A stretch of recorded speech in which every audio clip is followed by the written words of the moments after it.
Oi, oi.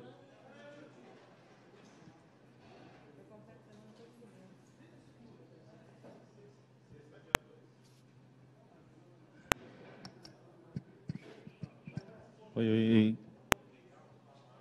Oi.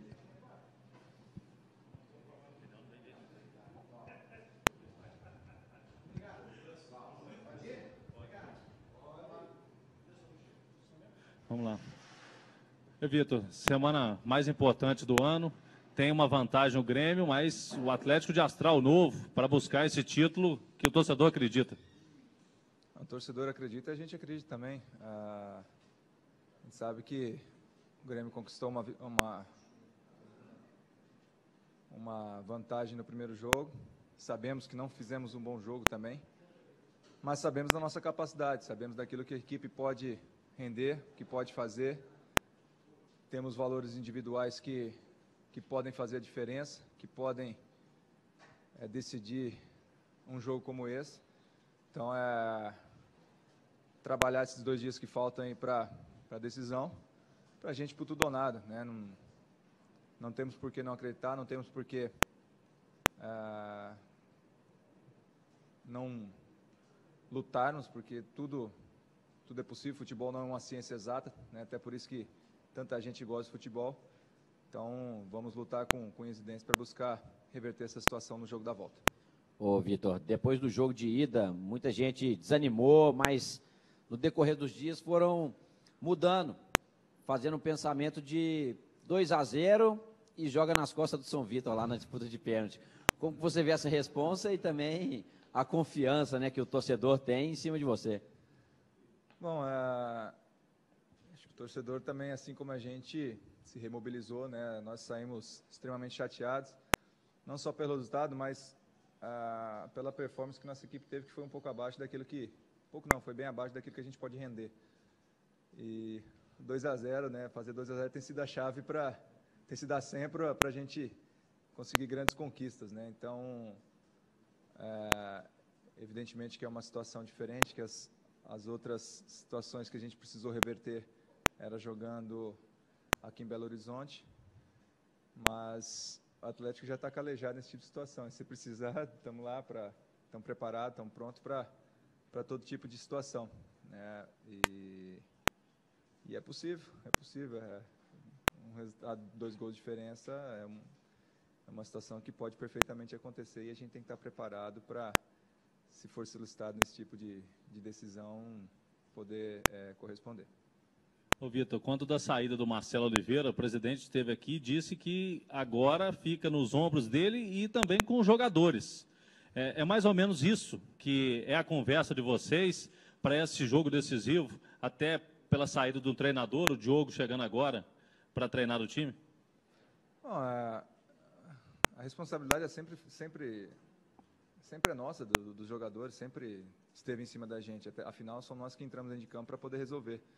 Então, por mais que o treinador escalhe o time, monte o time, passe as ideias de jogo, se a gente chegar dentro de campo e não fizer, de nada adianta. Então, é assumir mesmo essa responsabilidade, todo mundo sabe de suas responsabilidades, e vamos para campo com essa responsabilidade de ter que reverter um placar difícil, mas como eu falei, nada impossível, nada que o futebol já não demonstrou que possa acontecer.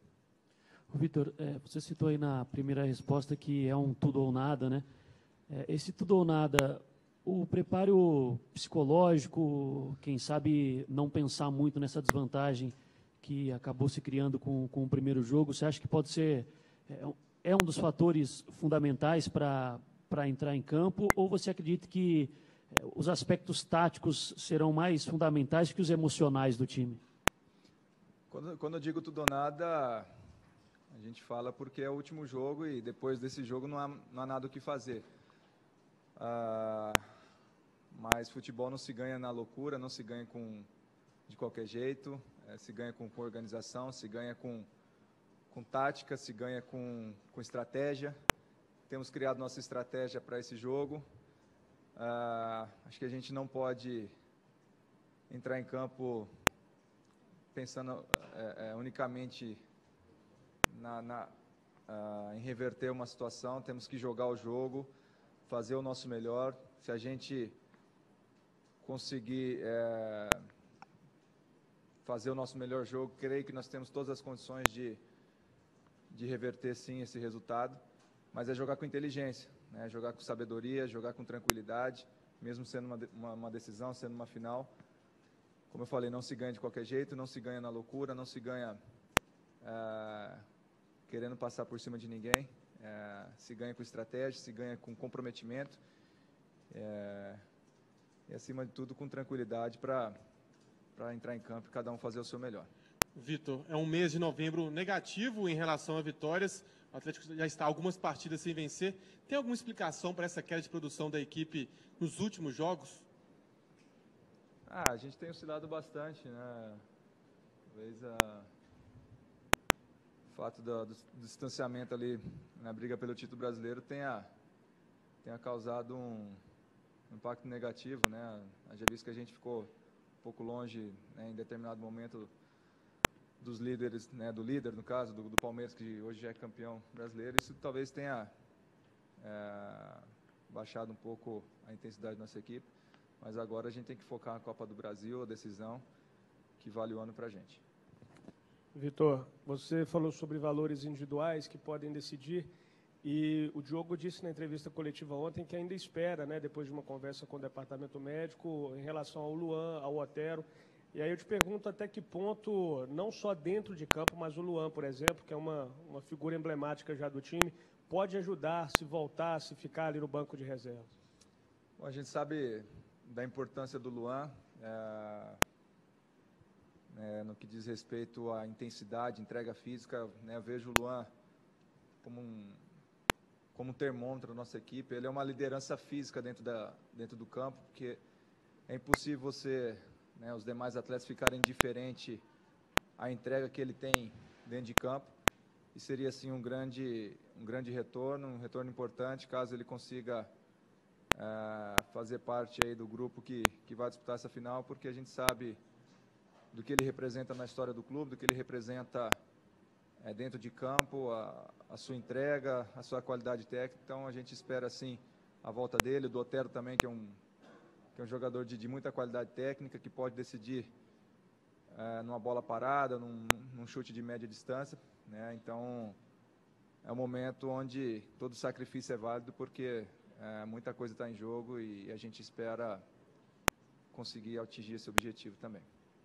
O Vitor, chamou atenção quando terminou o jogo e você apontou alguma coisa para o outro lado. Não sei se você estava falando do time do Grêmio, então tentando motivar seus companheiros quando acabou o jogo. Eu queria que você falasse um pouquinho disso e aproveitar também que você listasse os motivos que fazem você acreditar.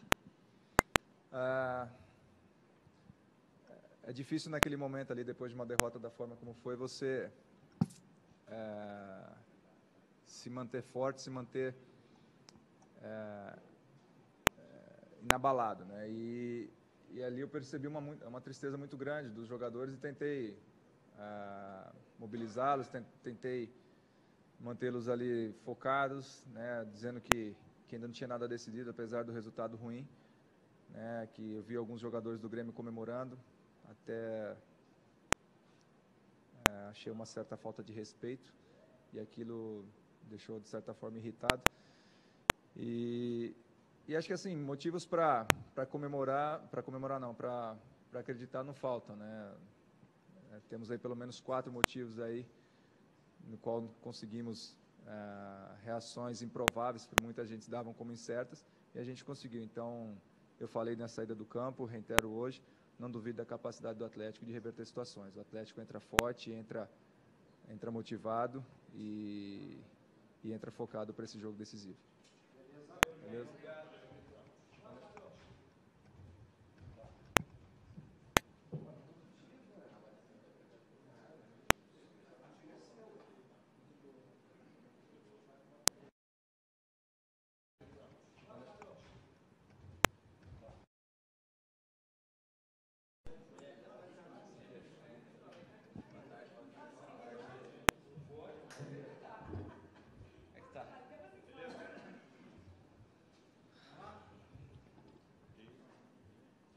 Fábio, boa tarde. Boa tarde. A gente percebe até em programas, né, de mesa redonda, debate esportivo, até torcedores nas redes sociais, a questão do título do Grêmio parece questão de tempo, na verdade.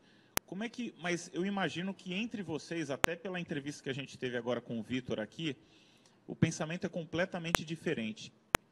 E da onde vocês estão tirando essa motivação e essa crença de que é possível conquistar a Copa do Brasil lá em Porto Alegre? Bom, boa tarde a todos. Acho que da história do futebol em si, né? Primeiro por conhecer a qualidade do nosso elenco, conhecer a força do nosso torcedor, a grandeza do clube. Então nós temos que acreditar e sabemos que é um resultado possível de se reverter. E toda a história que o futebol já cansou de mostrar para a gente aí que realmente só acaba quando apita. E a gente se apega nisso, se apega na força do elenco, na qualidade que nós temos e em fazer um jogo quase que perfeito para conseguir esse título.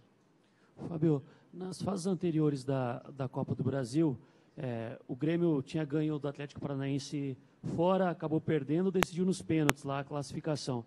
Enquanto o Cruzeiro abriu aqui um 2-0 e ficou num 0-0 com o Cruzeiro tendo chances lá. Agora abriu de novo uma vantagem e o Atlético precisando reverter. Esse retrospecto do Grêmio, jogando como mandante, você acha que numa hora de uma final entra, é um aspecto a se observar, quais foram as falhas para eles não terem ganho em casa ainda? Cara, na verdade, acho que tudo que é favorável é bom a gente se apegar, né? Se isso for para a gente tirar proveito disso, acredito que possa ser proveitoso, apesar de que achar que jogos em finais são totalmente diferentes, né, do que acontece no dia a dia, no mata-mata, no torneio de pontos corridos. Quando chega na decisão, tudo influencia, é o fator emocional, um dia que você não está tecnicamente tão bem, a vontade do dia, enfim, são várias coisas que fogem um pouco disso, né, da estrutura da equipe, mas enfim, são coisas que dá para se apegar e quem sabe a gente tirar proveito disso também. Fábio, em relação ao que não funcionou no primeiro jogo, em relação às linhas de marcação, a saída de bola, e em relação também ao que o Diogo vem treinando durante os dias, você acredita que o time já se sente mais seguro nos aspectos defensivos? Tem tempo suficiente para ganhar essa maturidade defensiva? E também, se fosse para dizer uma grande atuação que o Atlético teve nesse ano, que serve de motivação, você poderia dizer alguma? Cara, é muito pouco tempo, né, para você analisar o trabalho do Diogo, mas óbvio que existe a motivação da final, como eu disse, ele vai tentar acertar algumas coisas, alguns detalhes, principalmente do que aconteceu dentro do jogo na quarta-feira passada, né, no que a gente pode acertar, onde são os principais erros da equipe do Grêmio, onde a gente possa tirar proveito de tudo isso, mas ainda não deu para analisar o trabalho dele, se é melhor, se é pior, como que é nesse sentido. E uma grande atuação, nós tivemos várias boas atuações, né? Mais recente agora, no meu modo de ver, contra o Palmeiras, a gente fez um belíssimo jogo, que até poderia ter saído com a vitória, que deu pouco espaço para a equipe do Palmeiras, e criou situações de gol, marcou em cima, teve bastante compactação.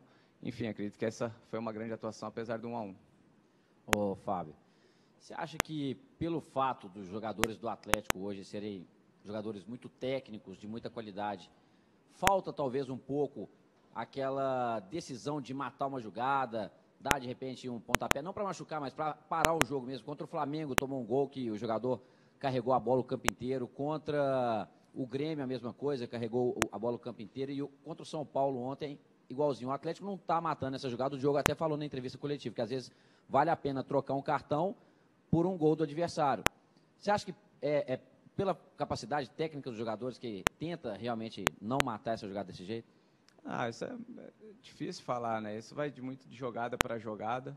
Algumas jogadas, óbvio que é natural você matar a jogada, né? Quando ainda mais tem muito campo pela frente. Eu acredito que quando você está mais organizado, um jogador perto do outro, você consegue evitar um pouco mais essas faltas, né? Até para você fazer a pressão e o jogador que está mais perto roubar essa bola.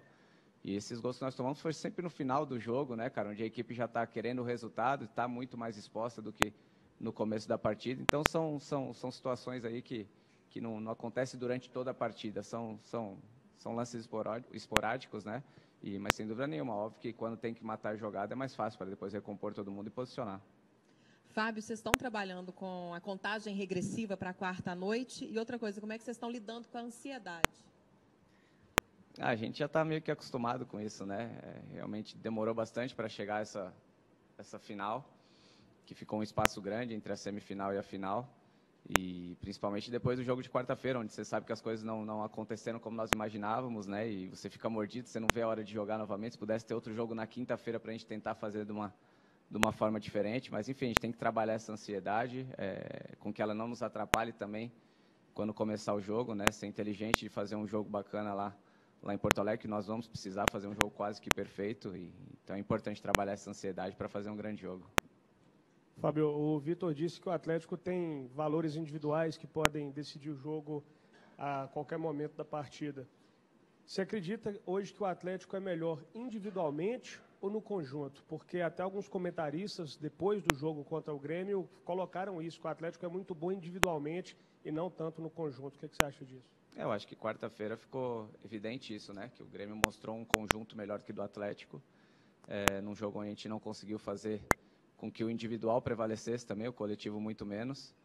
Mas eu acho que a gente tem tudo para fazer as duas coisas na quarta-feira. Fazer um conjunto bom, e a gente sabe que conjunto bom, coletivo bom, com as individualidades que nós temos, a chance de definir, criar uma situação, ela aumenta muito, né? Então, tomara que a gente possa estar bem organizado, tentar fazer um grande jogo, primeiramente defensivamente, para dar essa condição dos jogadores que podem decidir para a gente ter mais tranquilidade lá na frente. Ô, Fábio, você já disse aí que tem que ser quase um jogo perfeito do Atlético para buscar o título. Você já viveu algo parecido na carreira, tendo que reverter uma vantagem assim, fora de casa? E algum exemplo que vocês podem trazer? O Atlético mesmo tem alguns exemplos interessantes antes de você chegar aí.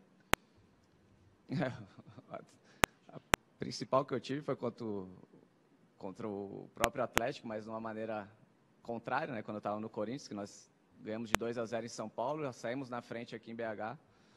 E com 3-0 era quase improvável a virada e nós tomamos 4-1, né? Então, acho que serve de motivação, serve de exemplo. E esse é um dos vários exemplos aí que nós temos, né? Que vale a pena acreditar, mas como eu te falei, não se apegar nessas coisas também, acreditar no nosso trabalho. A gente sabe que tem condições, foi uma quarta-feira totalmente feliz, onde deu tudo certo para o Grêmio, por mérito do Grêmio, porque fez um grande jogo, e onde a gente não conseguiu encaixar a marcação, não conseguiu individualmente prevalecer, conseguir fazer jogadas. E é nisso que a gente se apega, tentar fazer o que vem fazendo durante o ano todo, grandes jogos, criando situações de gol, fazendo gol como nós fizemos durante todo o ano. Tomara que a gente possa repetir isso na quarta-feira também. Fábio, dentro dessa ideia de superação, né, Porto Alegre, você acha que o Atlético precisa mudar muito mais a postura ou são ajustes táticos que precisam ser feitos? Ajuste tático, com certeza, né? Tem inteligência de jogar, também não sair afoito, querendo decidir o jogo de qualquer maneira. Até porque eu duvido, se pegar aquele GPS que a gente usa, se algum jogador do Grêmio correu mais do que qualquer um jogador do Atlético quarta-feira. A questão é que eles correram com a bola, criaram situações de gol, sempre com o placar na frente, tudo isso facilita, né? A gente teve que correr a todo momento, se desgastou por causa disso, então não é falta de raça, não é falta de vontade, muito pelo contrário. Então a gente vai tentar organizar a equipe de uma maneira inteligente para ir, como eu acabei de falar, tentar fazer um jogo perfeito. Valeu, gente.